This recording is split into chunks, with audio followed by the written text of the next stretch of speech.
Hello everybody, welcome back to Read and Reread. I'm Angelia. Today I am going to share my November TBR. I know it's only the 22nd, so it might be a little early, but I have seen some other TBRs already, so it's not that early. Maybe they were only sharing their nonfiction books, but I'm going to share the whole shebang because I'm going to be out of town later on at the end of the week and the beginning of next week. And I just want to get this out there. So if you're still thinking about ideas for November, maybe you'll see an idea here, or you can let me know what you think about any of these books that I'm going to share that maybe you've already read, all that kind of good stuff. And I'm going to try to zip through this rather large pile.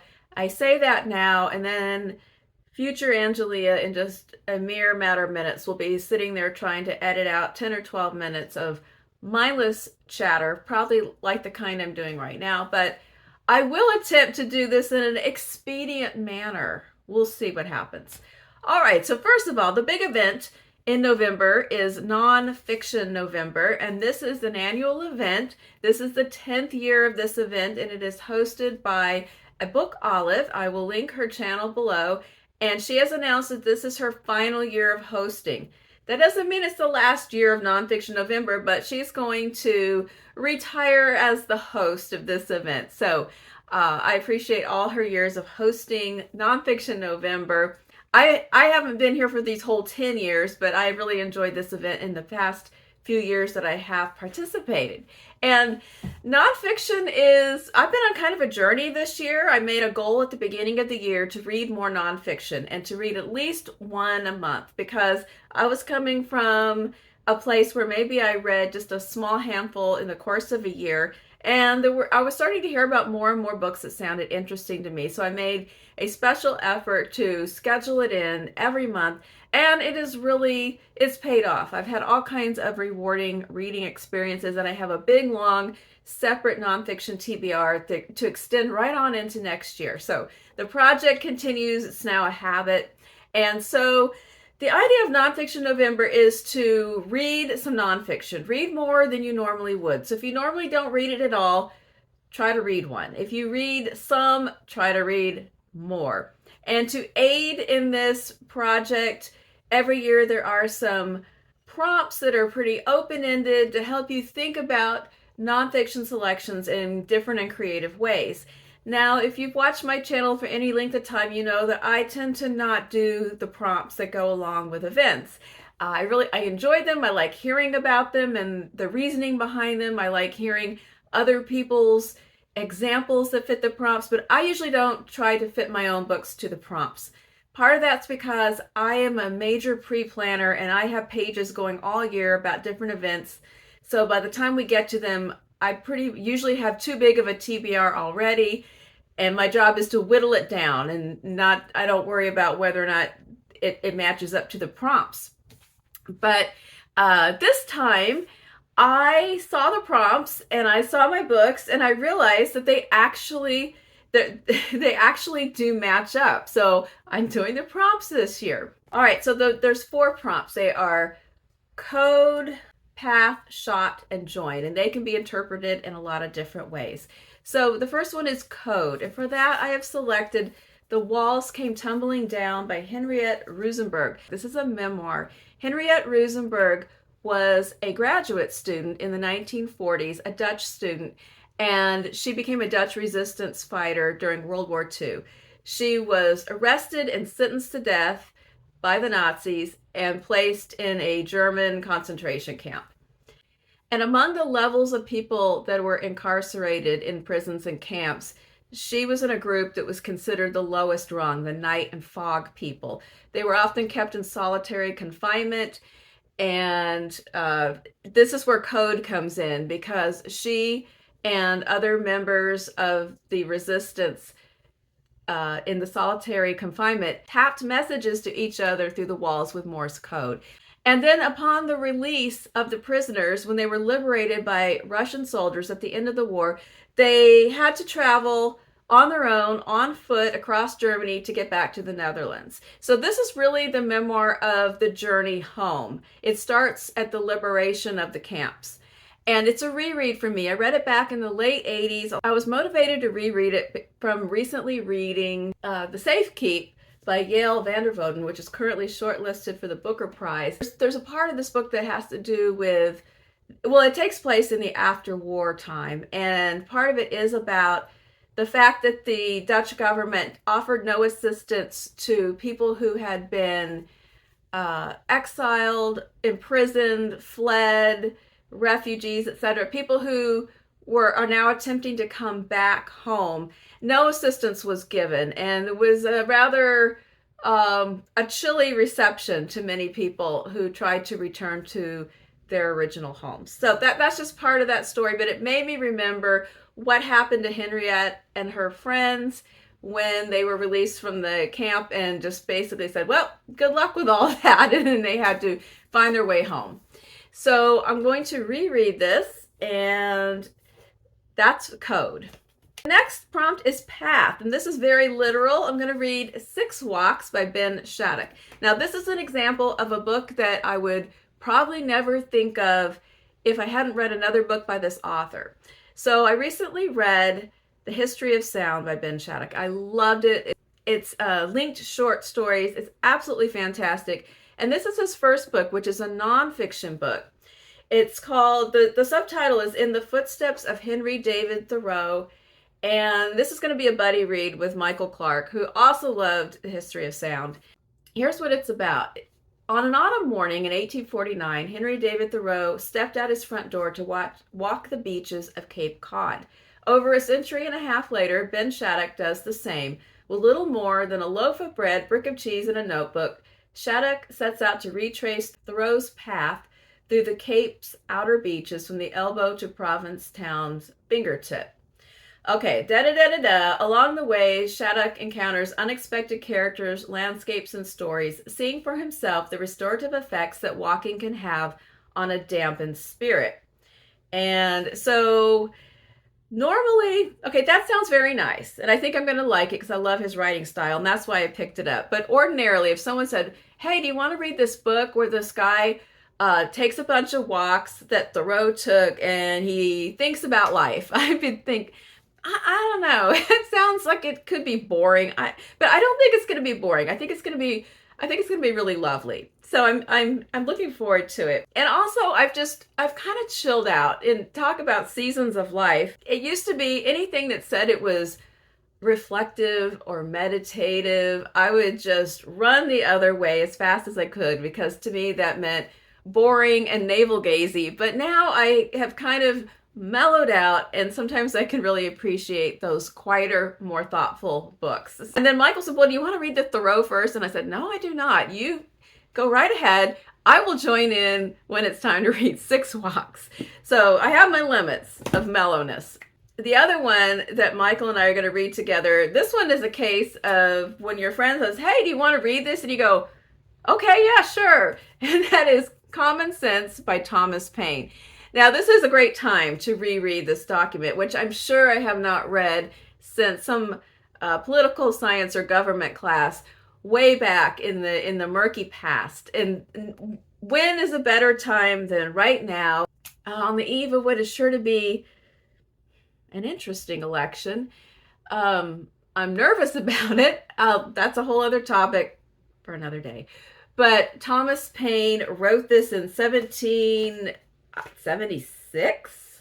Well, I will verify that. Recently, I read the book Bookshop, which was a history of bookstores, and the author Evan Frist does talk about Thomas Paine and Common Sense, and when it was first published, and it was a surprise sensation. And he talks about, there's a whole lot in that book about the social and political role of bookstores, and it starts with Benjamin Franklin and Thomas Paine in the 1700s. And I like this summary of what it was about and the importance of it. The political tract immediately became the moral and intellectual touchstone for American colonists struggling to articulate their case for independence from England.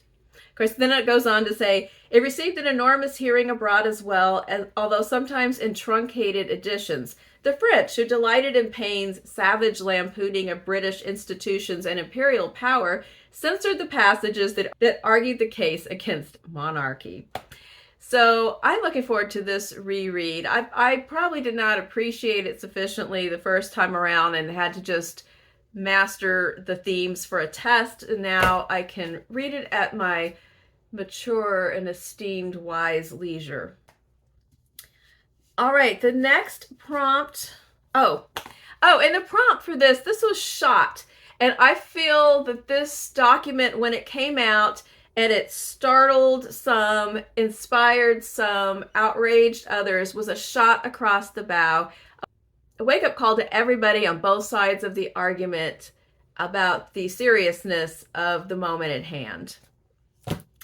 All right, and then the last one is Join. I had 2 books in mind for this, and one is very tardy. Somebody is sitting on it that has it out from the library. So if it comes along, I'll toss it in. Otherwise, I'll save it for another month, and you'll hear about it then. But I also have a poet by Ada Calhoun, and the subtitle is Frank O'Hara, My Father and Me. I think that this qualifies for Join because it has to do with joining the past to the present, joining your father's legacy to your own, becoming closer or understanding each other better through the process. It's a little bit of a stretch, but I'm sure there's some kind of joining going on here.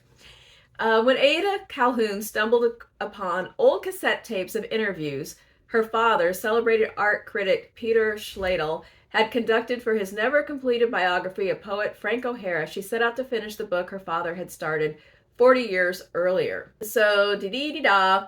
Calhoun thought the project would be easy, even fun, but the deeper she dove, the more she had to face, not just O'Hara's past, but also her father's and her own. See how they're joining together. The result is a groundbreaking and kaleidoscopic memoir that weaves. What does weaving do? It weaves compelling literary history with a moving, honest, and tender story of a complicated father-daughter bond. So I have heard that this is an excellent book, and I immediately was thinking about how much I enjoyed Thunderclap, which also was a memoir about a father and daughter relationship in a larger artistic framework. And I'll have to have a little Frank O'Hara poetry festival while I'm reading this book.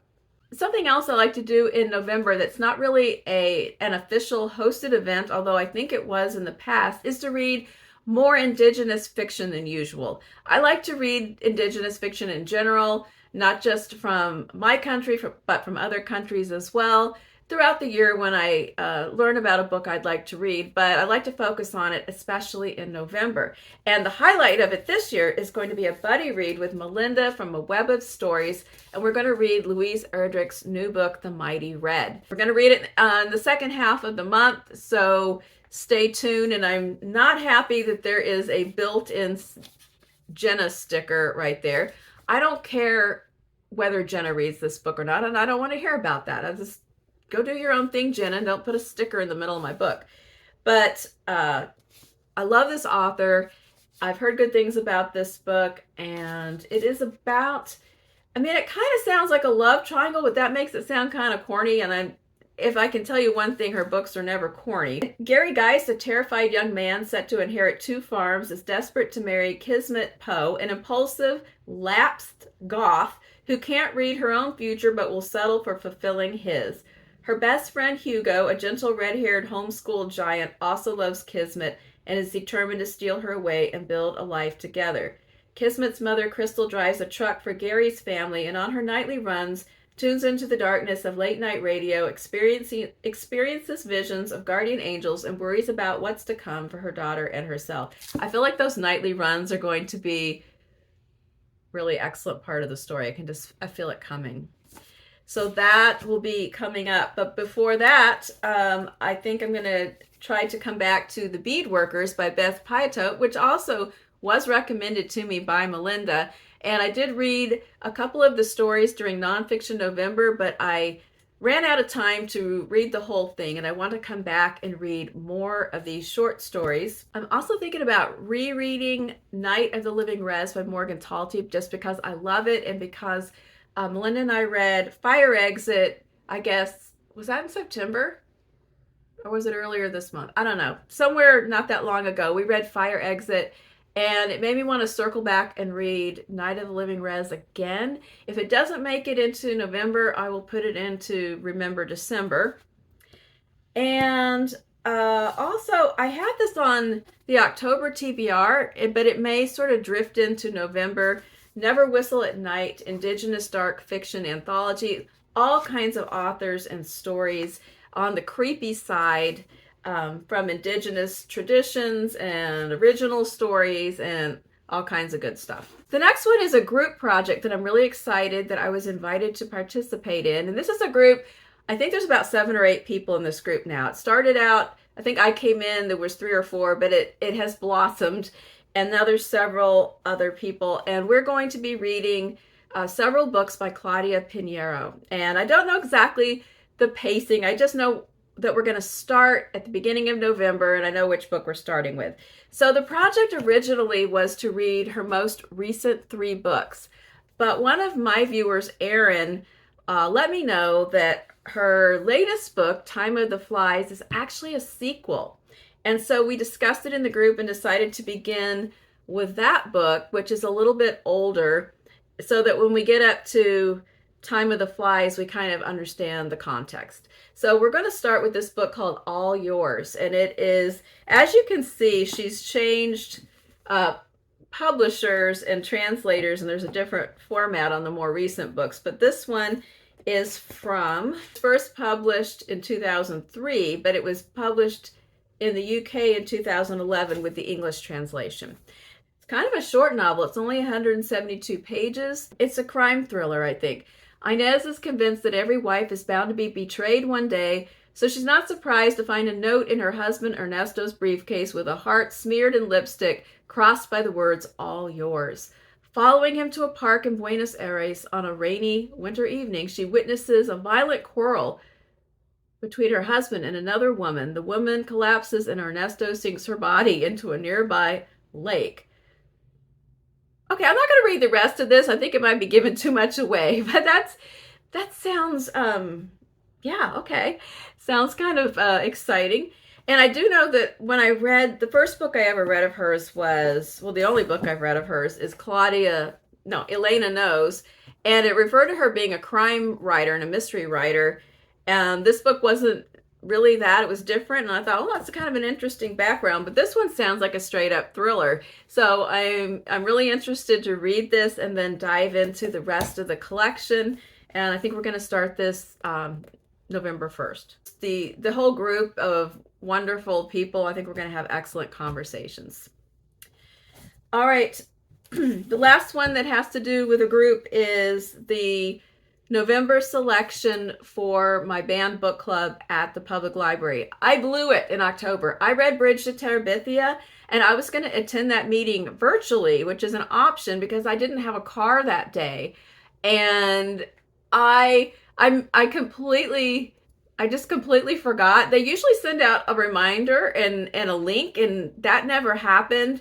But it's not their fault. It's my fault because I knew when the meeting was supposed to be, and I could have tracked it down. But in fact, I even missed it twice because I went to the library what I thought was the next day to get a book, and I told someone there that's in the group that works there, I said, oh, I blew it. I missed the meeting yesterday. And she goes, well, it was 2 days ago. I'm like, okay. So I double missed it. If I had remembered and got all ready to watch it, I would have already have missed it. So I dropped all the balls. But the November book is A Streetcar Named Desire. And I am on a quest to start reading more plays.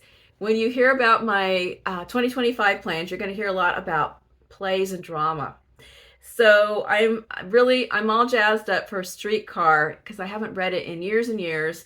And I'm just here's what I'm not happy about is this ugly edition that I have. It's old, it's smelly, it's yellow, it's a TV tie-in of not even the adaptation that I want to watch. And I think this has been in a video before when we talk about ugly books, and consider this a placeholder because I'm going to try to upgrade and find just really any other copy. I just don't like this copy. I went looking through my anthologies to see if Streetcar was in any of my anthologies, and I didn't find it. But then I did find not once, not twice, but 3 times The Glass Menagerie. So if I want to read that, I'm all set. But Streetcar Named Desire, of course, classic play about Blanche Dubois. It's the haunting story of a faded Southern beauty whose illusions about herself are at war with reality. Blanche Dubois, tormented by the memory of her tragic marriage and the scandals she had precipitated in the small town of her birth, flees to New Orleans to find refuge with her sister. But her sensual, crude brother-in-law, Stanley Kowalski, resents her presence. And spoilers. So if you've never read or seen it, it is a pretty gripping story. Okay, so that is all of events, group, and buddy reads that I have planned. And then I just have a few other odds and ends. In my last haul video, I think it was my last one, I shared this Truman Capote collection of 3 holiday stories: Christmas Memory, One Christmas, and The Thanksgiving Visitor. And I talked about how I thought I was getting the edition with the pine cones, but I got the sad child instead. But it is a nice little edition. Basically, my holiday season of reading embarks around the same time that my Christmas decor comes out, which is somewhere in the shadow of Thanksgiving. Sometimes I bring it out the week before Thanksgiving because we're going to be gone and I want to get it out, and I want it all to be there when I get home from Thanksgiving. Once upon a time I used to wait to the beginning of December, but my patience has shrunk and I'm usually want to deck the halls a little sooner. So I will be reading this maybe Thanksgiving week, thereabouts, and then the other 2 stories. Christmas Memories one I read every year, and I don't know if I've read the other one before or not. I'm not going to know till I look at it. So, but this book it's going to go away and then come back out Thanksgiving week. So that is all of the things that have to do specifically with November. For November and December, things that are outside of planned group reads or booktube events are going to be pulled from my 10 before the end, which you saw last week. And 10 books of varying genres, subjects, lengths, moods. That should be plenty for me to choose from as my additional reading. And so I don't know for sure what else I will read, but here's what I'm thinking if you ask me today. I'm really wanting to read The Road to Dalton by Shannon Bowring. However, this might end up falling in October because I think I'm going to take it with me at the end of the week on my trip. And then the other one that I'm really strongly drawn to is Colored Television by Danzy, Senna. So I think these will be the first 2 that I tap into from my 10 before the end. But I could change my mind. Who knows? All right, so there it is. There's my pile. This is what I have planned. Let me know what you think about these books or something else that you are planning to read. Are you going to do the prompts, code, path, join, shot, or just read some nonfiction that you just feel like reading? Tell me about it. Tell me something. I'd love to hear your comments, and I hope you're having a great day. I'll be back on Friday for Friday Reads.